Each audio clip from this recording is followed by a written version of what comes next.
Hermanos, hoy comenzamos la carta del apóstol San Pablo a Timoteo. Una carta que está cargada con mucha intimidad, con mucha ternura. Una carta de un padre espiritual a su hijo espiritual. Una carta de pastor a pastor. Una carta que enseña el deber del pastor y cómo se debe administrar debidamente la iglesia del Señor Jesucristo.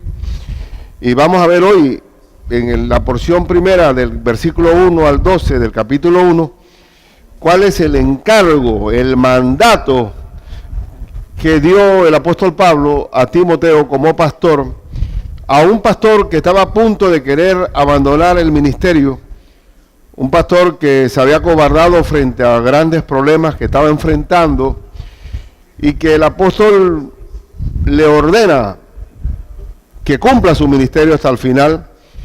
En verdad que es una carta llena de consejería, llena de comprensión.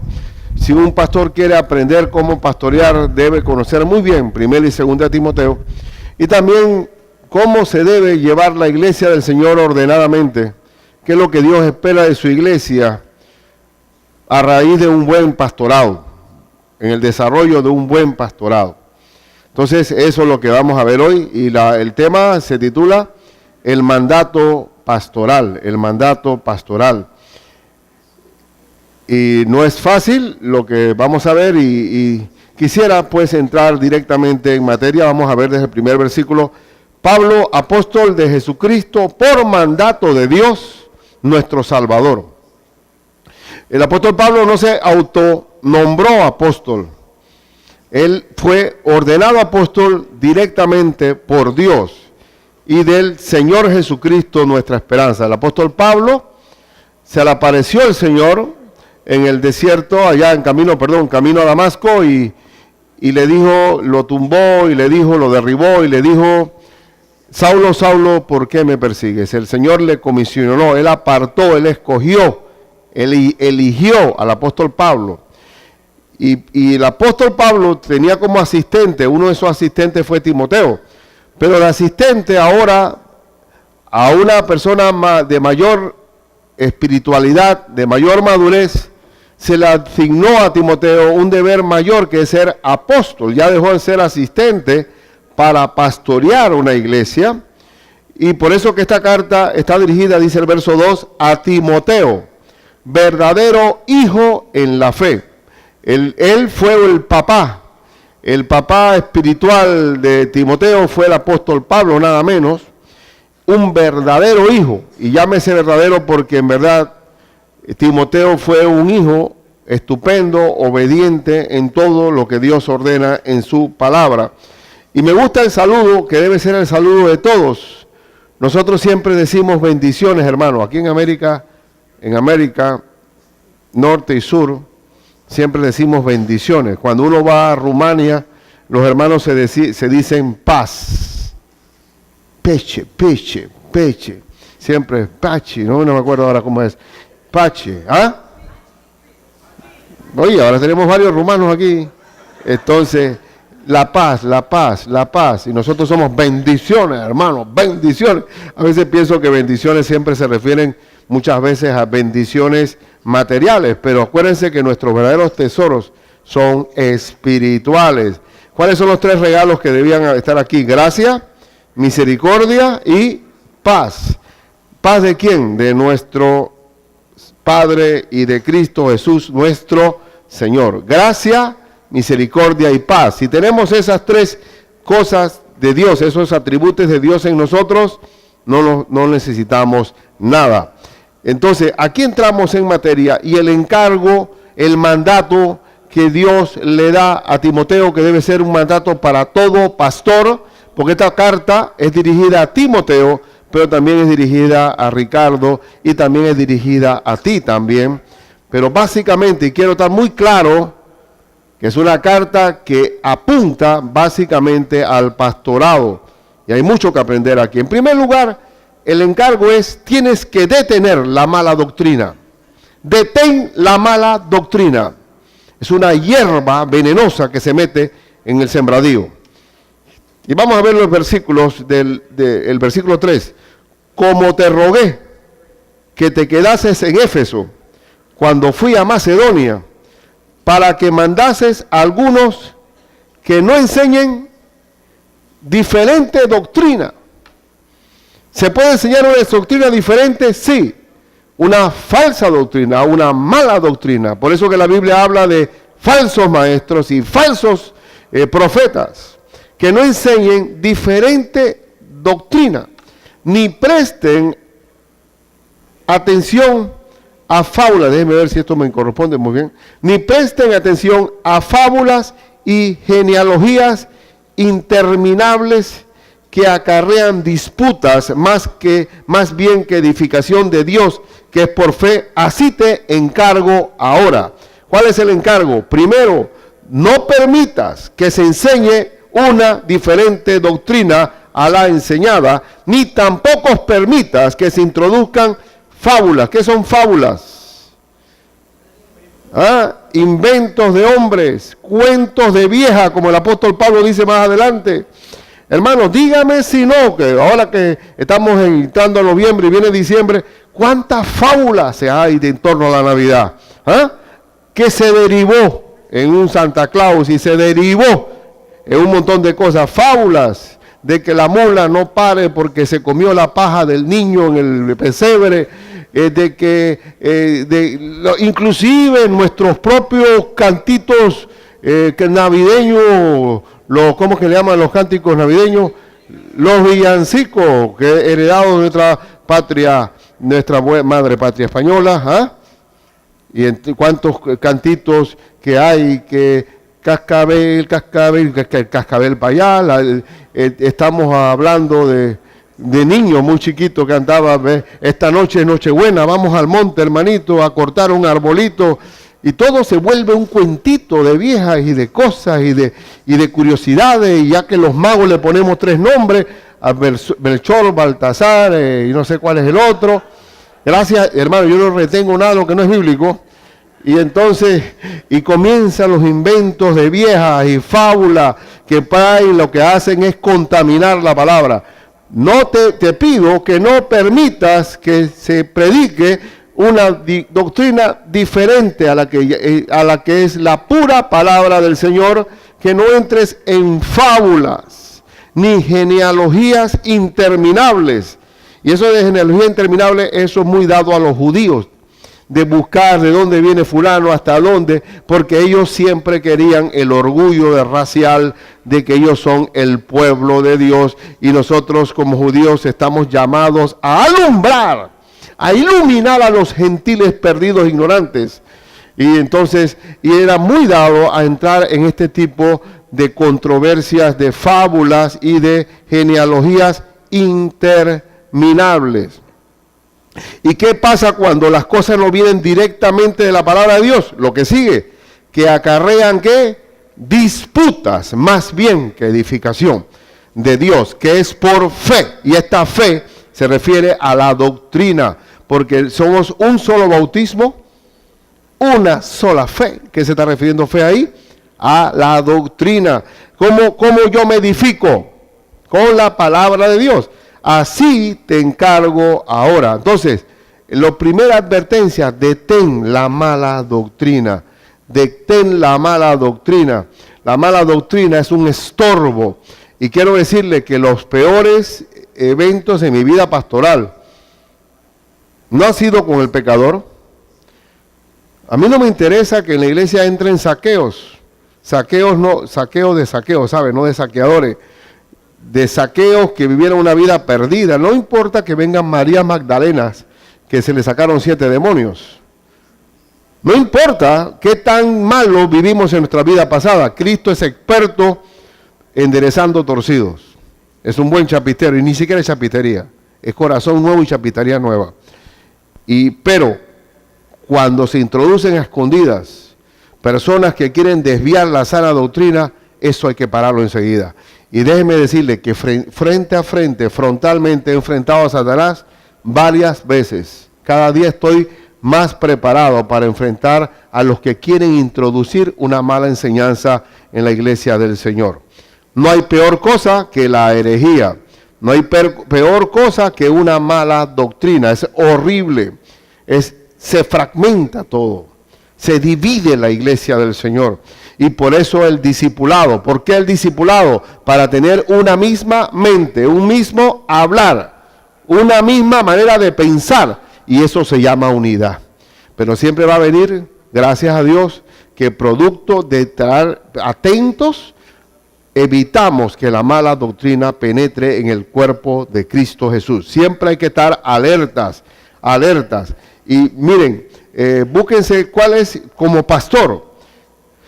Y como todo, cualquier líder que haya en la iglesia del Señor, tenemos que estar muy ojo avisor a que la mala doctrina penetre. Y búsquense primero a los Corintios 4, 1, 7. Primero a los Corintios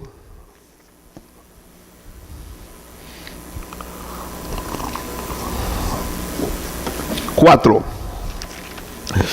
Dice la Escritura: así pues, ténganlos los hombres por servidores de Cristo y administradores de los misterios de Dios. ¿Qué significa administradores? Eso apunta a mayordomía. ¿Qué debemos administrar en la iglesia del Señor? Administrar la palabra de Dios encargada a su iglesia. Dice, ahora bien, se requiere de los administradores que cada uno sea hallado, ¿qué? Fiel. ¿Qué es la fidelidad? El apego, la obediencia, el celo por el contenido santo de la palabra de Dios, sin desviaciones. Siempre, desde el Génesis, desde siempre en toda la Biblia, el Señor ordena a no desviarse de la santa palabra ni a izquierda, ni a derecha, Y dice el verso, dice, porque aunque de nada tengo, yo en muy poco tengo el ser juzgado por vosotros o por tribunal humano, ni aun yo me juzgo a mí mismo. Porque aunque de nada tengo mala conciencia, no por eso soy justificado, pero el que me juzga es el Señor.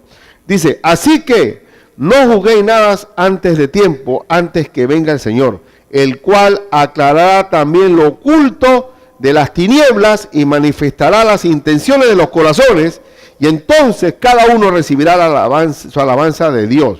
Es decir, es muy difícil nosotros juzgar lo mal que está otra persona. El Señor en el tribunal de Cristo va a aclarar cómo, y aquí lo dice también. Por favor, tenga paciencia y siga leyendo.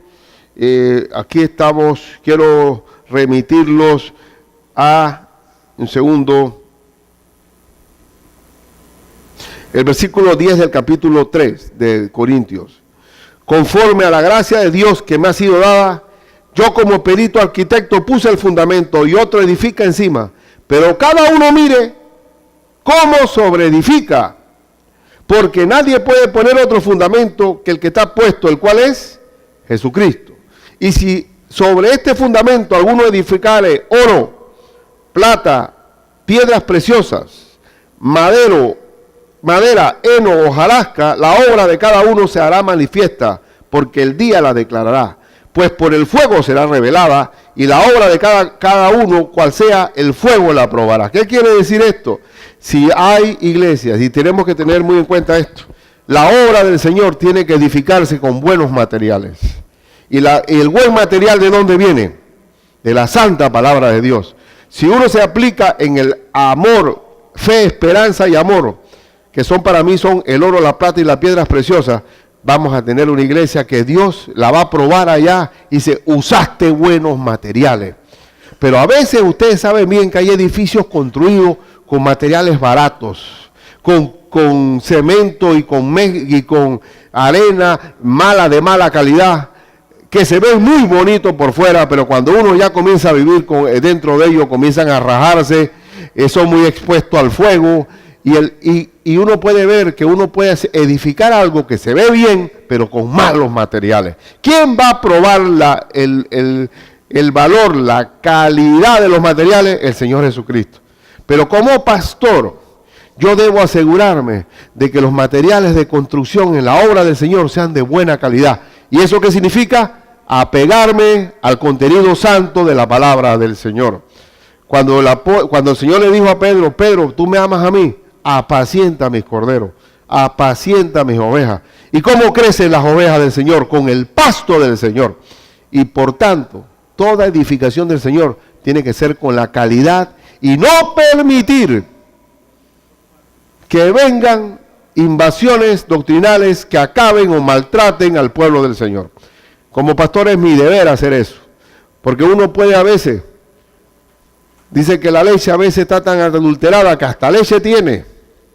Se han metido cada vez más cosas en los alimentos para preservarlos, para que no se dañen, para que no se corrompan, que han acabado con lo orgánico, por lo inorgánico.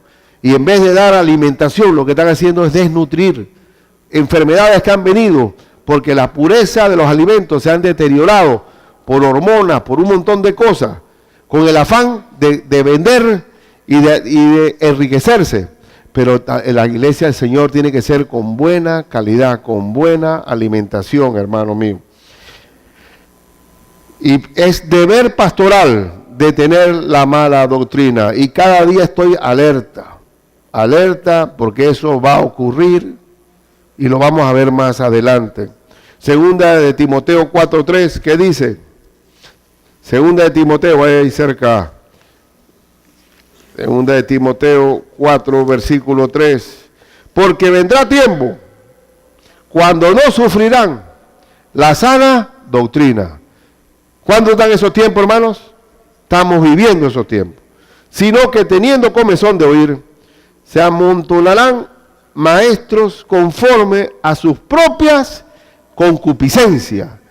Va a haber, estos son tiempos finales, que no quiere la gente oír sana doctrina. ¿Cómo que me vas a predicarle pruebas a mí? Yo no quiero que me predique pruebas, quiero que me predique de que voy a tener una casa nueva, de que me van a dar un buen trabajo, que voy a conseguirme una bonita esposa. No, predícame de eso, quiero que oír algo que me agrada a mí. La gente en estos postreros tiempos no quiere oír sana doctrina. Eso es la sana doctrina es alimento. Usted sabe que el pueblo del Señor durante 40 años, llegó un momento en que se hastió del maná. Y el maná era tan suculento y tan completo que no necesitaba más nada. Pero en los postreros tiempos no va a ser así. Se van a amontonar maestros. ¿Qué significa amontonar maestros? Que va a haber demasiados maestros, predicadores, que van a enseñar lo que la gente quiere oír. Y dice lo que dice el verso, y apartarán de la verdad el oído y se volverán a las fábulas.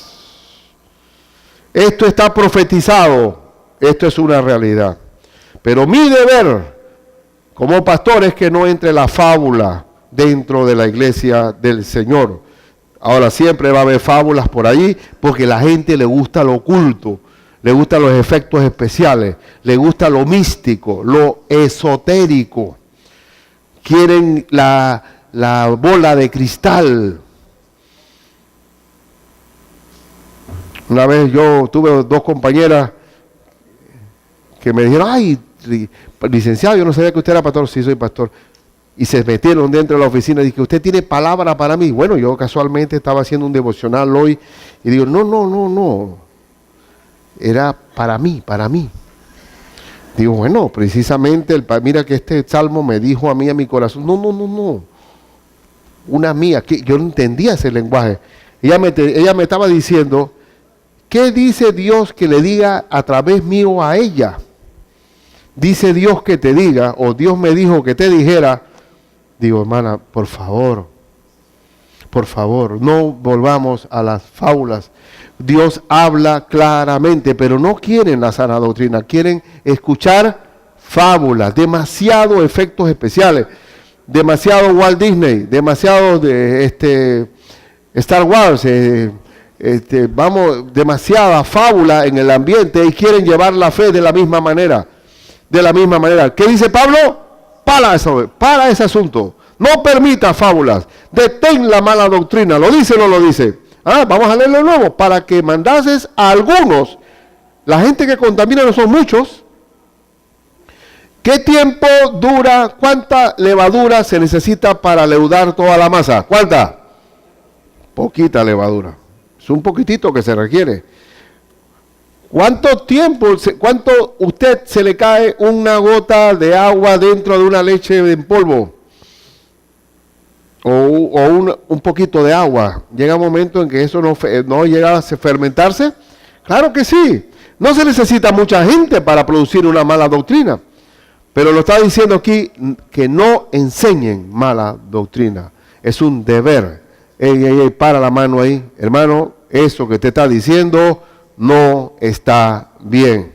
No está bien. No está bien. Páralo enseguida y hay que estar encima de eso. Como pastor, si yo veo un lobo, ¿qué debo hacer, hermano, en medio de la oveja? ¿Qué debo hacer? Hola, mira, ¿cómo estás? Tranquilo, es posible. Es posible que del lobo salte esa oveja, es posible eso. Pero ¿cómo me doy cuenta que es lobo? Porque no hay deseo de cambiar, sino de ¿qué? De conquistar, de apoderarse del rebaño del Señor. ¿Lo voy a enfrentar? Sí, lo voy a enfrentar. Lo he enfrentado, varias veces lo he enfrentado. Y en la Biblia muchas veces Moisés tuvo que enfrentarse a la insurrección de Coré. Y lo peor, que si era voto a voto, Coré le gana a Moisés por voto, por democracia. O sea, siempre vamos a enfrentar las divisiones. Entonces, detén la mala doctrina, te encargo eso. No te acobardes ante eso. Segundo, aquí puse yo, pues, aquí vamos a ver. ¿Ustedes vieron ahí? ¿Qué es lo que se pretende ahí? ¿Qué pasó con los fariseos? Y los fariseos y sacerdotes judíos le ponían cargas a la gente que ellos mismos no llevaban. ¿Y cuál era su satisfacción? Ver dominado a los demás. Y Cristo lo dice, estoy un poco salteado hoy de los textos, porque esta no iba ahí. Pero si ya que lo dije, Mateo 23, versículo 1 al 7, el Señor reprende duramente a los fariseos. Dice, entonces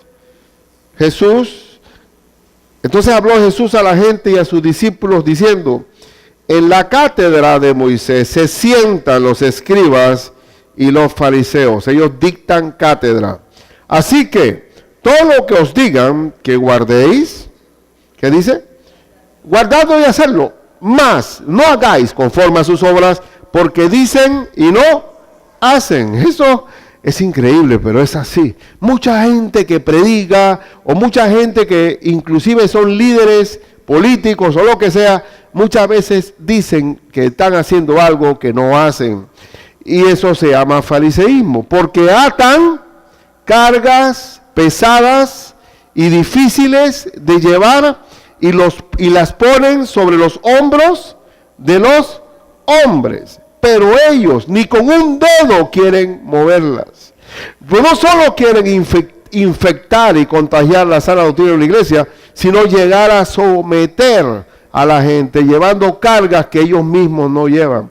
Eso se llama enseñorearse.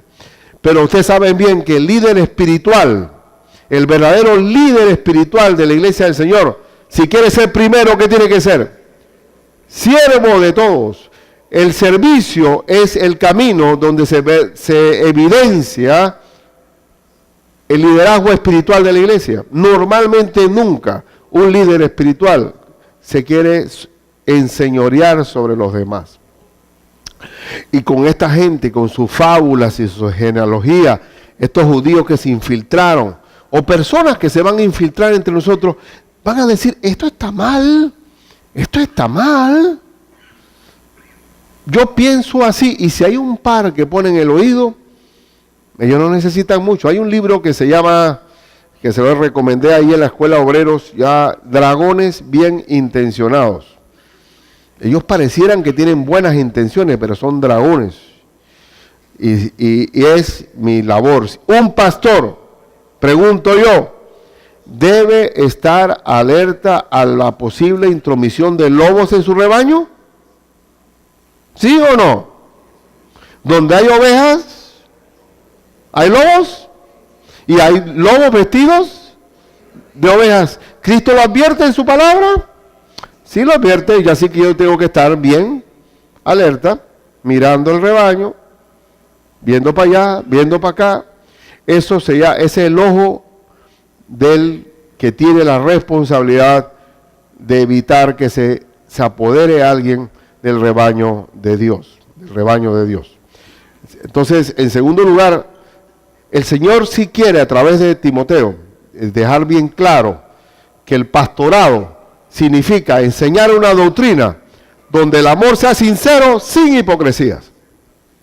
Y el versículo 5 lo aclara muy bien de Timoteo. Volvamos a Timoteo. Pues el propósito de este mandamiento, o sea, que no evites que se meta la mala doctrina, no evites que se meta en la fábula, pero ¿qué tienes que hacer? Pero pues el propósito de este mandamiento es el amor nacido, escuchen, el amor nacido de corazón limpio. ¿Quién es el que limpia el corazón? El Señor Jesucristo. ¿Y quién es el que limpia nuestro corazón verdaderamente? La palabra de Dios. La palabra de Dios es la que nos lava. La palabra de Dios es agua. Entonces el amor viene del lavado limpio de la palabra del Señor y de buena conciencia. Es decir, que cuando estamos obedeciendo al Señor lo hacemos de corazón. Mi hermano Lucho se bautizó hoy. ¿Lo hizo por agradar a los hombres? ¿Lo hizo porque es un requisito de la iglesia? ¿O lo hizo en limpia conciencia o en buena conciencia porque quiere agradar a Dios y obedecerlo? ¿Cómo lo hizo? Para mí, yo no conozco los corazones de los hombres, pero yo estoy seguro que lo hizo en amor, en limpia conciencia, en buena conciencia, y dice aquí, y de fe no fingida. ¿Y por qué esto es así? Porque Cristo enfrentó a los hipócritas. Y el Señor, ¿cuántas veces le dijo hipócrita a los fariseos? Muchas veces. ¿Qué significa hipócrita? Hipócrita es una palabra griega que se toma del teatro griego, donde cuando había teatro se ponían máscaras. Y el actor hablaba a través de la máscara. ¿Qué es hipócrita? Hablar a través de una fachada. Pero mi corazón y mi mente es otra cosa. Yo estoy solamente haciendo, ¿qué? Una actuación. Dígame si no que cuando estamos los bien cuidados allá afuera, los bien cuidados ahí en los carros, y ¿qué dice? Dios te bendiga, siervo. Dios ama un dador alegre. ¿Cuántos textos bíblicos no hay personas que dominan la Biblia por todos lados? Inclusive en las cárceles panameñas. La gente sabe, los presos saben la Biblia y el Código Penal. Lo saben perfectamente bien. Ahora, ¿cuántos serán auténticos? Hay auténticos. Pero la fe se puede fingir, ¿sí o no? ¿Podemos ser actores nosotros? Sí podemos ser actores. Lo que se requiere recalcar es que sea un amor que viene de una fe no fingida, de ese río interior de agua viva, por la administración de una palabra, porque toda la palabra es inspirada por Dios, y que produce un cambio natural y normal. Entonces eso es lo que se quiere, una iglesia viva, que crezca, que se desarrolle su dinámica por la administración de la palabra y que esa palabra es usada por el Espíritu Santo para producir un resultado que se llama en la Biblia fruto. Porque si permanecéis en mí y mis palabras permanecen en vosotros, pedid todo lo que queréis y os será hecho. Pero se hace ¿por qué? Por la palabra en el corazón. Entonces, quita lo que es mala doctrina. Todo lo que no es mío, toda planta que no sembró mi Padre será desarraigada. Y tiene que ser leche pura. Porque dice, desead como niños recién nacidos, dice el apóstol Pedro, la leche espiritual no adulterada, que es la palabra del Señor. Entonces, ese es el propósito. El propósito aquí no es un asunto de que tenemos que estudiar nosotros una maestría en administración de empresas, obtener unas fórmulas humanas para que la iglesia crezca. La iglesia crece por la palabra del Señor. Punto. Es obra de Dios. Tú, si Dios te dio la posibilidad, dice Pablo, yo puse la semilla. Apolos regó, pero el crecimiento lo da ¿quién? Dios. ¿Quién da el crecimiento? ¿Quién da el crecimiento? ¿Soy yo? Dios da el crecimiento. Si fuera por mí, entonces me envanezco. Digo, wow, tengo que ser un superstar. Tengo que ver cómo hago mis efectos especiales acá arriba, porque soy el líder carismático que va a traer a la gente. No, hermano, es el crecimiento que lo da el Señor. Y si somos administradores fieles de la palabra, el resultado viene por sí solo, porque la vid verdadera va a hacer que sus pámpanos den fruto. Los pámpanos den fruto. Y por eso, la palabra de Dios no necesita ayuda. Ella es una espada que atraviesa el corazón hasta partir el alma y el espíritu, las coyunturas y los tuétanos. La labor pastoral es que esa palabra sea retenida por los hermanos que escuchan la palabra del Señor. Miren, búsquense 2 Timoteo 1:13. Segunda.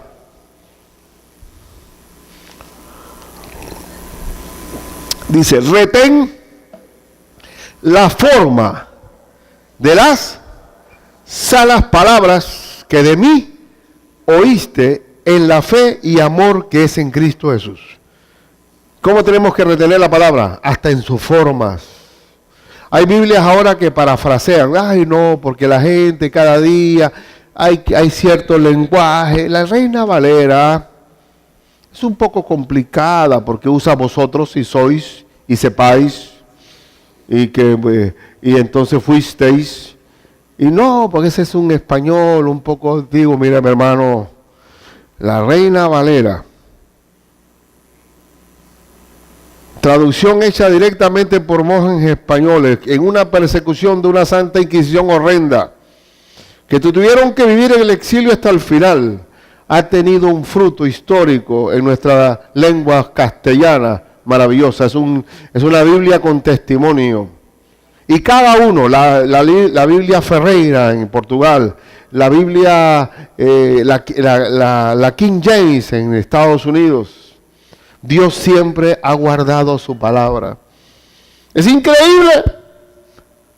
Shakespeare, Hamlet. Hay versiones de Hamlet que todavía no se sabe cuál es la original. Pero la Biblia no. Dios ha sido milagroso de que a pesar de los siglos que han pasado, es claro que la Biblia se ha mantenido intacta. Es un milagro de Dios. Satanás siempre ha querido acabar con la Biblia. Y si no acaba la Biblia, acaba con el mensajero, lo desacredita. Pero siempre se ha guardado. Y si esa palabra Dios la ha preservado hasta estos días, ¿qué debemos hacer con esa palabra? Retenerla en su forma. Dice, retén la forma de las sanas palabras. En el campamento que vamos a tener tiempo para memorizar la forma de las sanas palabras. Porque esas palabras, cuando tú estás en un momento de necesidad, ¡chuc!, salta y sacas la espada. Sacas la espada. ¿Cuántas veces no he estado asustado? A veces, de repente, oye, ¿qué pasa, Ricardo? Huye el impío sin que nadie lo persiga. Mas el justo está confiado como un león. Sí, Señor, soy un león contigo. No tengo nada que temer. La palabra de Dios me cobija, me da abrigo, es un refugio.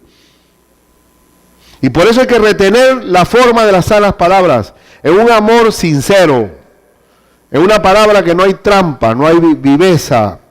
Si nosotros tenemos una predicación que se aleja de la palabra de Dios, si predico aquí y lo que me paso es echando cuento la mayor parte del tiempo, hablando de anécdotas personales, o vivencias, o sueños, o encuentros, o diosidencias según algunos, y no predico la palabra de Dios, estoy predicando fábulas.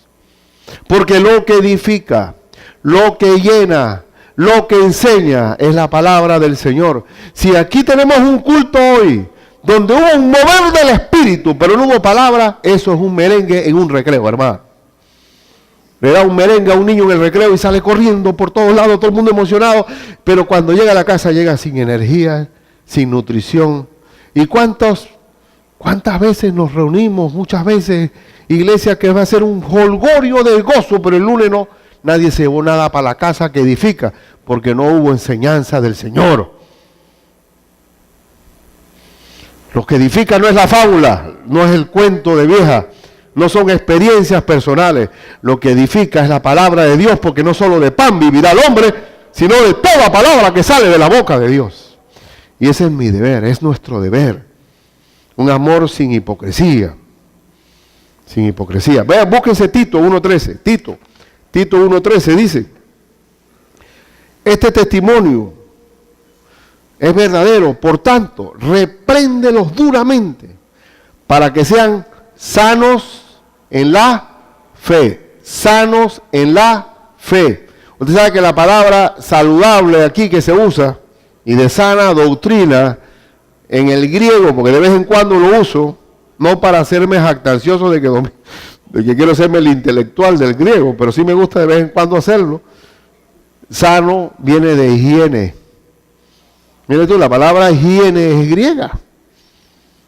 Es decir, una palabra sana es una palabra higiénica. Porque cuando uno se va a comer algo, lo mejor es lavarse las manos, ¿verdad?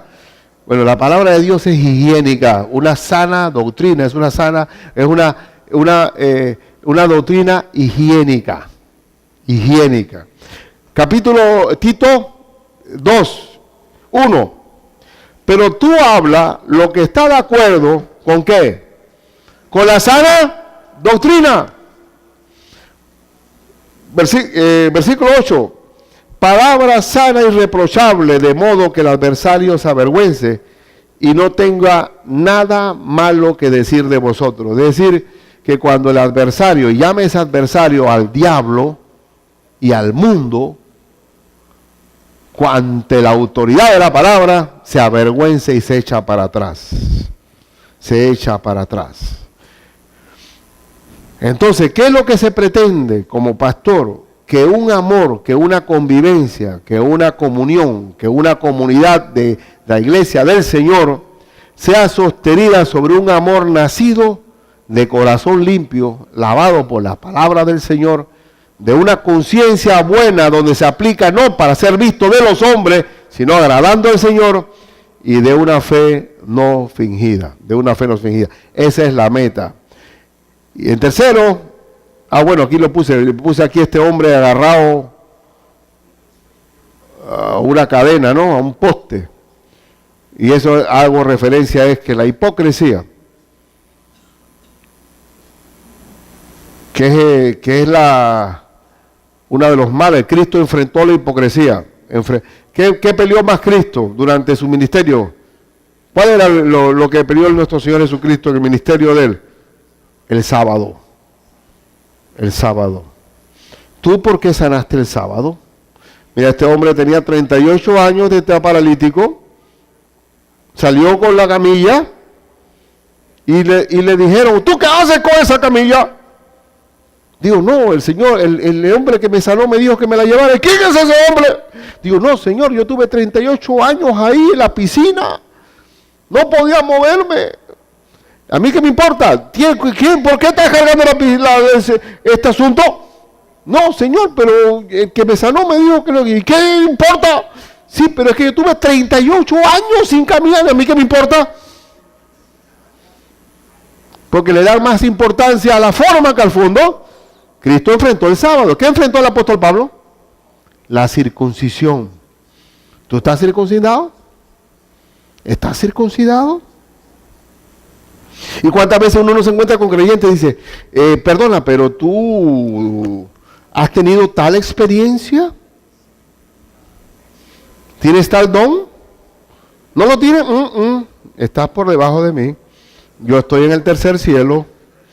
Yo estoy volando. Estoy cerquita. No, tú no tienes idea. Y te falta esto. Y cada vez que vienen a decirle a uno que el evangelio de uno no está completo porque le falta algo, digo, ojo con eso. Ya quieres contaminar el Evangelio del Señor, porque el Evangelio del Señor es poder de Dios para salvación. No necesita agregarle algo ahí, más azúcar, no, para nada. Y en tercer y último lugar está la ley. Es que esto es interesante. Creo que me perdonen ustedes, perdonen. Antes echen a un lado los maleantes esos que estaban ahí. Y volvamos de nuevo porque aquí dice, veamos bien. Y de la fe y de la buena conciencia y de la fe no fingida, leímos el 5, ahora el 6, de las cuales cosas, desviándose algunos, se desviaron de lo sano, de la conducta, del amor sencillo, desviándose algunos, se apartaron ¿a qué? ¿A vana qué?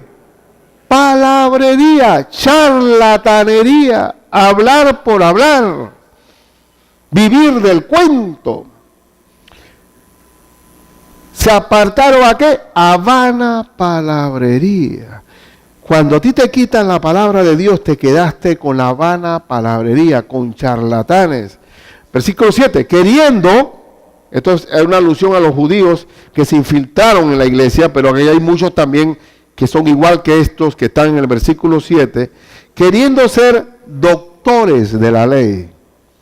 Yo conozco las profundidades de la palabra del Señor.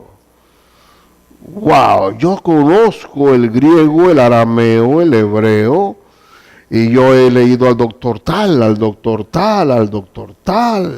y yo te voy a explicar los misterios de la palabra del Señor. Tú todavía te falta profundidad.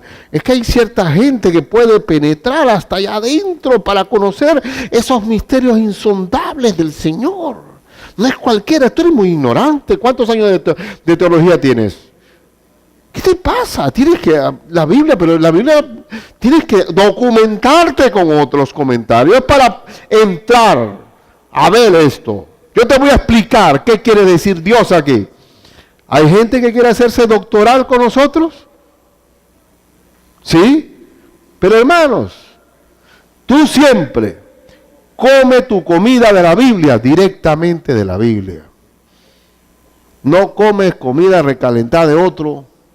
De repente puedes leer a otro, pero mejor prepara tu comida tú mismo.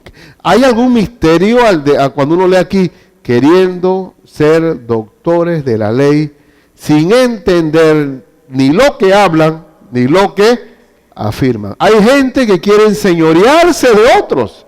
¿Saben cómo se llama eso en la Biblia? Los nicolaitas. ¿Has escuchado esa palabra en Apocalipsis? Has aborrecido a los nicolaitas. ¿Quiénes son los nicolaitas? El nombre Nicolás, con el perdón de mi hermano Nicolás, que quiero mucho. Y no se vaya a quitar el nombre, porque yo considero que tiene su valor. Nicolás. Nicolás significa timón. Timón. Los nicolaitas son aquellos que quieren tomar el timón de la iglesia del Señor. ¿Pero para qué? Para apoderarse de ella y ejercer dominio sobre ella. ¿Los hay? Sí, los hay. ¿Quiénes son? Los doctores de la ley. Yo te voy a decir cómo se hacen las cosas. Y en la Biblia, a lo largo de los siglos, hubo otros que se llamaban los gnósticos. Eran los que habían sido influenciados por la filosofía griega. Y metieron filosofía griega dentro de la Biblia. Y Pablo dice allá en el libro de Colosenses, capítulo 2, que no sigamos filosofías ¿qué? Huecas y engañosas, sutilezas de hombre, sino que tomemos directamente la palabra del Señor. ¿Saben algo, hermanos? Una persona que se dedicaba a leer era yo. Yo vivía debajo de un libro. Me encantaba leer.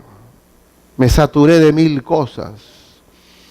No se le pueden ocurrir las estupideces que leí.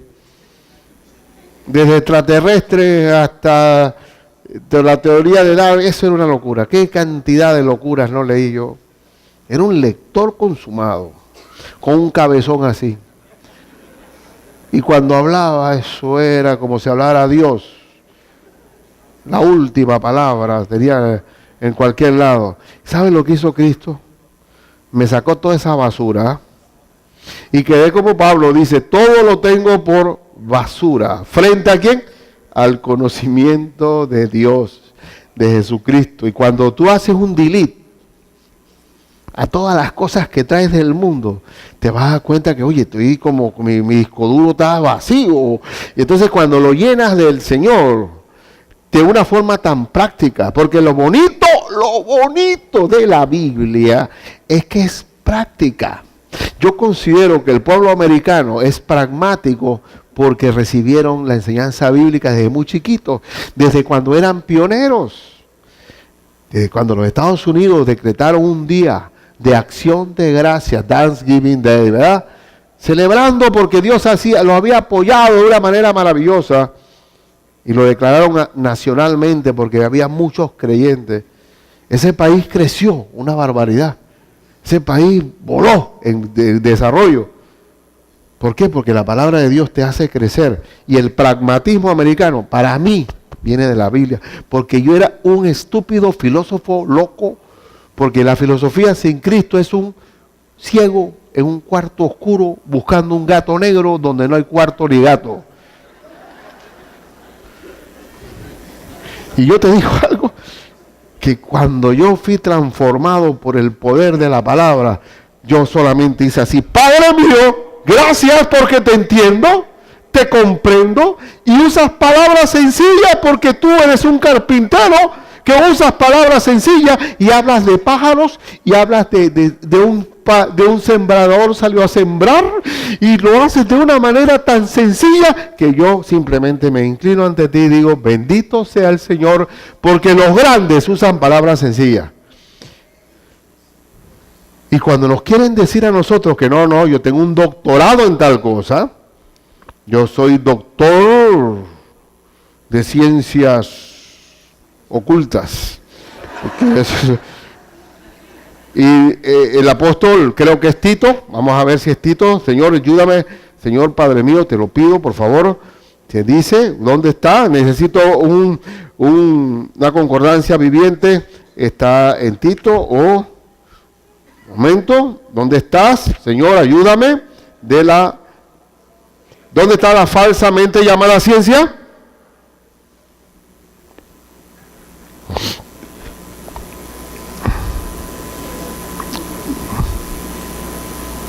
Okay, déjame ver. 6:20 de Timoteo. Dime. Bien, gracias. Yo sé que tenía que soltarla nada más. Muy bien, gracias. ¿Quién fue? Diógenes. 1 Timoteo 6:20, ¿qué dice? Oh Timoteo, guarda lo que te he encomendado, evitando las profanas pláticas sobre cosas vanas y los argumentos de la falsamente llamada ciencia. Dígame si no hay que tener más fe que ser cristiano, decir que la del mundo se hizo de un Big Bang. Hay que tener fe para eso, hermano. ¡Bum! La vida. Y todo se fue miles de siglos, de millones de años. Primero fue el dinosaurio, no había nadie, el hombre no existía por todo eso. Y fueron millones, después vino un deshielo, que la cuestión. Y después salió la tortuga, después el mamut se volvió elefante. Oye, digo, qué increíble. Hay que tenerle... Eso es ciencia, hermano. No, que el carbono 14... El carbono tú lo pones y te dice que con un carbono puedo determinar los siglos o millones de existencia de esta piedra. Y se ha demostrado que el carbono lo han puesto en un fogón, así como hicimos nosotros ayer, que hicimos una parrilla. Y prendimos fuego. Sí, entonces se pone por el carbono 14, en la leña de ayer, oh, esto tiene millones de años, este par. Se equivocan. ¿Cómo vas a decirme a mí que eso es ciencia, hermano? ¿Eso es ciencia? Y el creyente tonto que cada día lee menos la Biblia, recibiendo información del Cromañón y el hombre neandertal, el Monus erectus, el mono.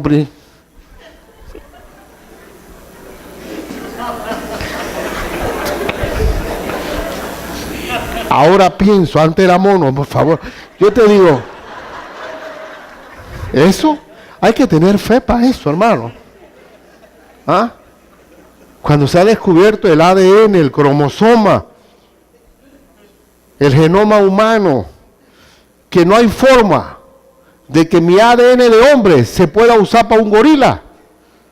No le puedo hacer una transfusión, el gorila no me puede poner sangre a mí ni yo a él.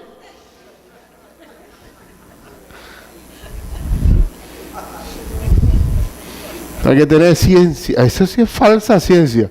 Pero ¿te lo creen? ¿Te lo creen o no te lo creen? Te lo creen. Y nos los enseñan en las escuelas. Y el cristiano no abre la boca en el salón porque no sabe la Biblia. Y como no sabe la Biblia, mejor se queda callado y cuidado que termina creyendo. Y entonces ve Jurassic Park y ve la era del hielo 1, la era del hielo 2, y comienza el adoctrinamiento del diablo y dice, no, cierto. El Rex y todos tuvieron millones de años antes del hombre. Y tiene que arrancar la Biblia del Génesis porque no lo entiende. Porque cada día somos más expuestos a la mala doctrina. Y termino, hermano, estoy tratando de terminar.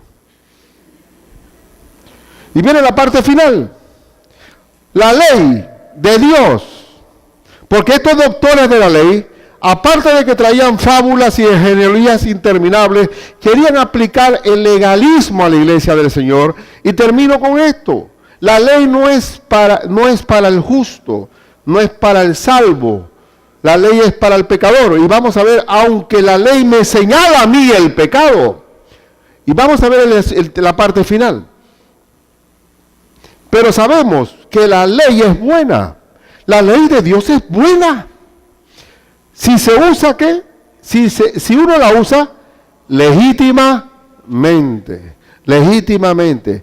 Nosotros los que estamos aquí hemos sido limpiados por el Cordero de Dios que quita el pecado. La ley, ¿para qué es la ley? La ley es para señalar el pecado. Hermano, yo pregunto si la ley salva. La ley no salva. Yo fui abogado.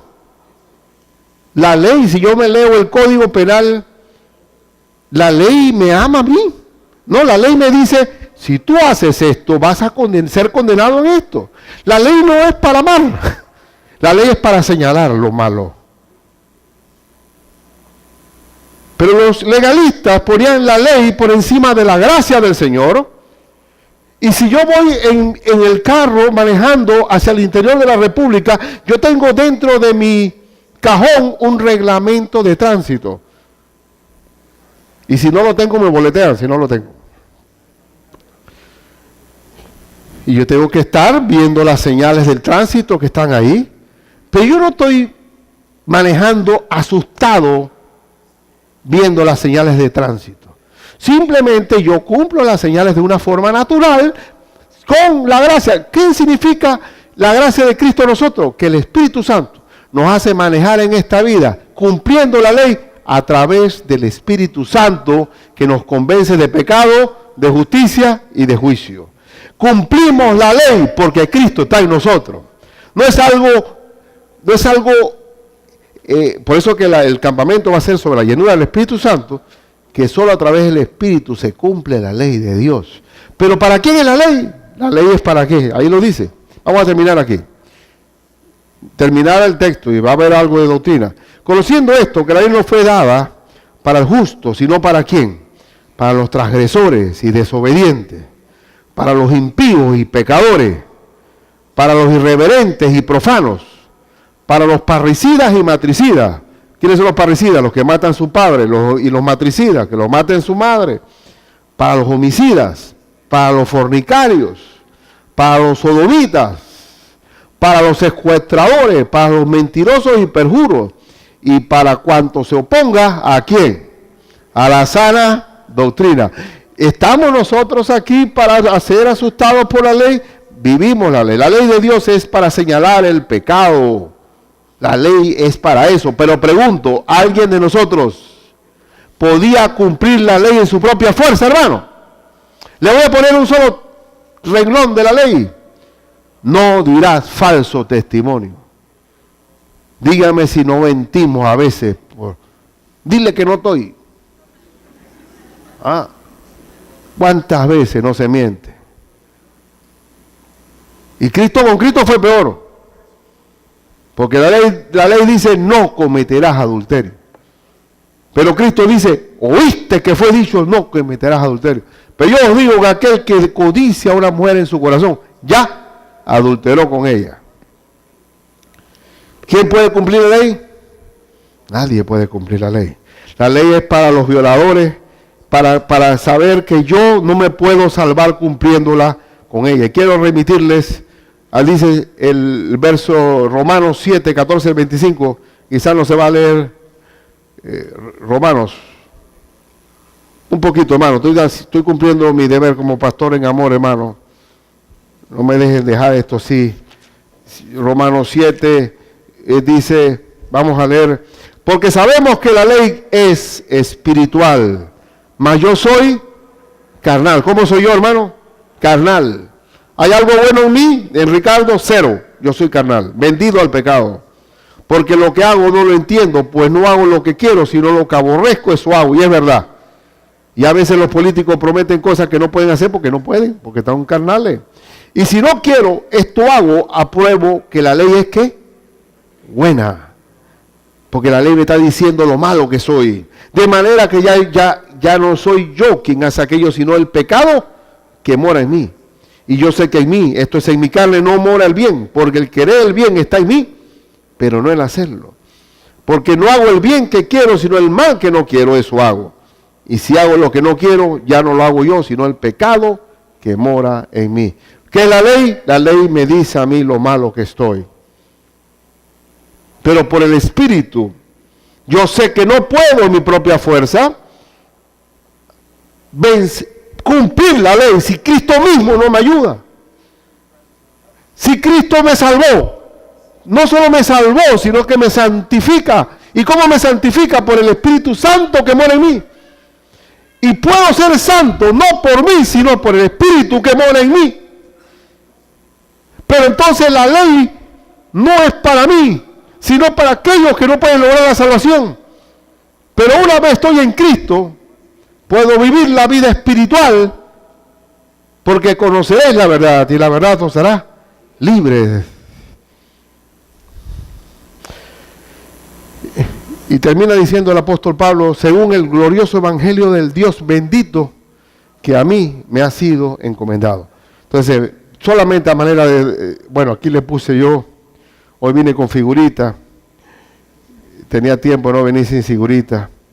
La ley sin gracia es señalar lo mal que estás, lo mal que estás. Eso se llama fariseísmo. Doctrina. La sana doctrina.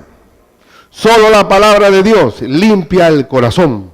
Dios limpia su era, su terreno, por la palabra de Dios impartida. Por el Espíritu Santo que usa esa palabra para transformar corazones. Esa palabra impartida y recibida en un corazón sano, en un buen terreno, hace que el amor entre nosotros no sea un amor fingido, hipócrita. La mala doctrina, hermanos, corre como gangrena. El apóstol Pablo lo señala ahí en 2 Timoteo 2:17. Si lo leo un momentito, 2:17 dice, y su palabra carcomerá como gangrena. El apóstol, el evangelista Lucas debió sentirse muy contento, el médico Lucas, porque Pablo estaba usando un término médico. Una mala doctrina, ¿qué es, hermano? Una gangrena. Y por eso que ¿qué? Es preferible cortar el brazo muchas veces. La Biblia, como está, cuando esté expuesta sanamente, no es para discutirla, sino para vivirla. Los mayores problemas, ya lo dije ya, que he vivido como pastor, vinieron de los que han querido desviar la sana enseñanza. Y todo pastor tiene que enfrentar al lobo de vez en cuando, y si hay que darle palazo al lobo, tienes que pararte como hombre y hacerlo. Vas a tener que hacerlo. Eso lo he aprendido yo y he sentido sus mordiscazos, pero al final no prevalecen. Hechos 20, 29, el apóstol Pablo dice el enfrentamiento de lobos que tuvo, solamente para leerlo, porque yo sé que después de mi partida entrarán en medio de vosotros, ¿qué? Lobos rapaces que no perdonarán al rebaño. ¿Y qué quiere el lobo del rebaño? Comérsela, muy buena. Comérsela, y como Pablo dice aquí, que es quitándole el oro y la plata de ella, trasquilándolos. ¿Y de dónde saldrán los lobos? Vendrán de afuera, dice el verso 30. Y de vosotros mismos, los quiero a todos. Y espero no encontrarme con un disfrazado.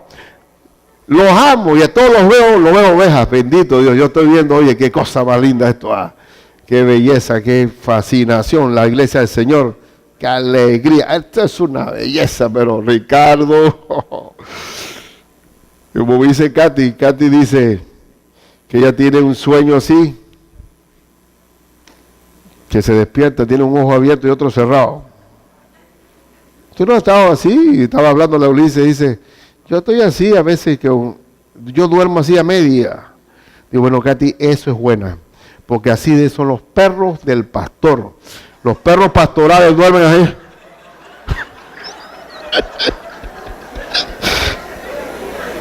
Con el ojo así ¿Por dónde? Porque tiene que estar visor.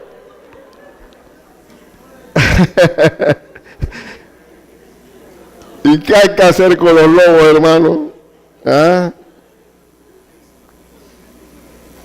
Una vez estoy terminando hace rato, pero eso está mal. En un concilio pastoral que estaban examinando un pastor, le hicieron una pregunta al pastor, ¿sabe? Que es para saber que si tiene la madurez. Y le dice, mire, pastor, candidato, si usted tiene dentro de su congregación un hombre problemático, carnal, discutidor, polémico, que le está dando contra cada rato, ¿usted qué haría con él?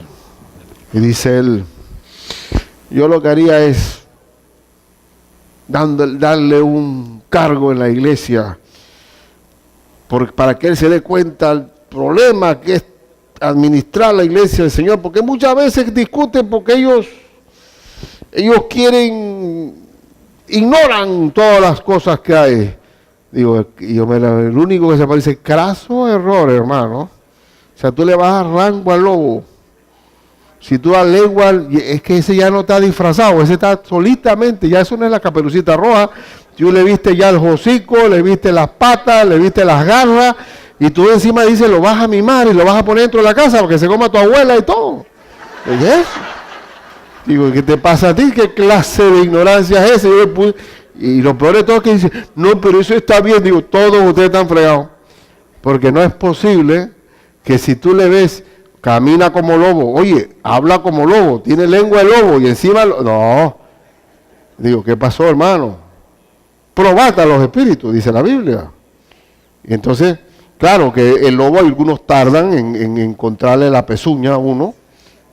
Pero ¿sabe dónde se evidencia todo? ¿Dónde usted sabe que se evidencia? Ya se le cae el antifaz en el discipulado bíblico. Hasta ahí me voy rápido aquí. Van a aparecer cuando se muere el pastor. ¿O no? Vamos a ver. Y bueno, en términos, solamente Tito 3, 10 y 11. Aquí dice la fórmula, el palazo viene de esta forma. Y termino aquí de verdad. Tito 3, 10. Tito 3:10. Voy a aprovechar Timoteo porque aquí hay mucho que decir. Termino diciendo Tito 3:10, 11 dice, al hombre que cause divisiones después de una y otra amonestación, y mételo dentro de la directiva de la iglesia, ¿no? ¿Qué dice? Deséchalo. sabiendo que el tal se ha, ¿qué? Pervertido y peca, y está condenado por su propio juicio. Amén. Así que bueno, en guerra